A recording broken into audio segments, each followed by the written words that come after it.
غلام نے جب سے سندری کے ابو عاشق علی کی جان بچائی ہے تو سندری کو اس سے محبت ہو جاتی ہے۔ اسے لگنے لگتا ہے کہ غلام ہی وہ فرشتہ ہے جو اس کی اور اس کے ابو کی حفاظت کر سکا ہے۔ تبھی غلام گھر آ کر بادشاہ کو بتاتا ہے، یار بادشاہ، مجھے بھی تمہاری طرح ایک لڑکی سے محبت ہو گئی ہے۔ محبت بھی بڑی کمال کی چیز ہے، نہ چین لینے دیتی ہے اور نہ سکون۔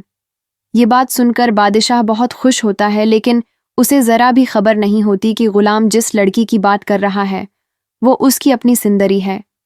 اس کے بعد غلام اپنی خوشی اپنی امی اسحان کو بتانے جاتا ہے۔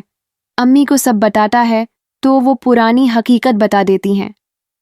وہ کہتی ہیں، بیٹا، تم جس سندری کی بات کر رہے ہو وہ کوئی غیر نہیں بلکہ تمہاری پھوپھی کی بیٹی ہے۔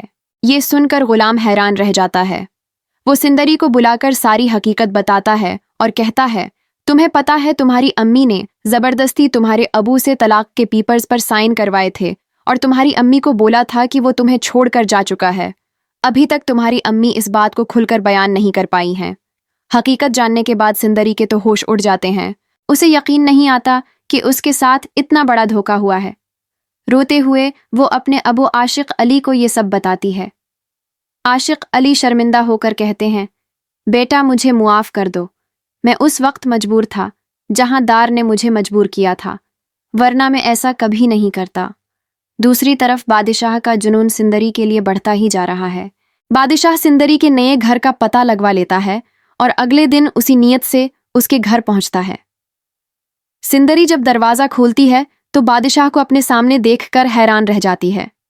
بادشاہ کی آنکھوں میں سندری کے لیے پاگل پن صاف دکھائی دے رہا ہوتا ہے۔ گھر آ کر وہ اپنی امی صاحب جان سے کہتا ہے کہ میں سندری سے شادی کروں گا۔ صاحب جان کہتی ہیں، تمہاری شادی میرے بھائی کے بیٹے سے ہوگی، کسی معمولی لڑکی سے نہیں۔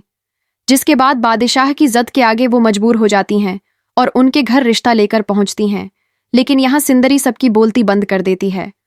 وہ بادشاہ سے شادی کرنے سے صاف انکار کر دیتی ہے اور سب کے سامنے کہتی ہے، میں بادشاہ سے نہیں بلکہ غلام سے محبت کرتی ہوں۔ یہ سنتے ہی بادشاہ کا غصہ آسمان پر پہنچ جاتا ہے۔ اسے یہ برداشت نہیں ہوتا کہ ایک نوکر کا بیٹا اس سے جیت جائے۔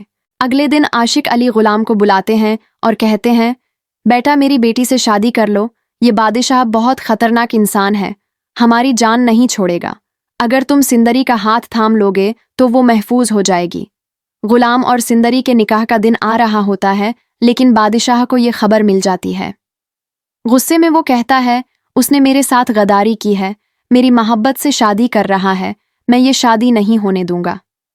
پھر وہ سندری کو، جو بیوٹی پارلر سے تیار ہو کر آ رہی ہوتی ہے، وہ راستے میں روک لیتا ہے اور زبردستی اپنے ساتھ گاڑی میں بٹھا کر لے جاتا ہے۔ ادھر گھر میں غلام کافی پریشان ہوتا ہے۔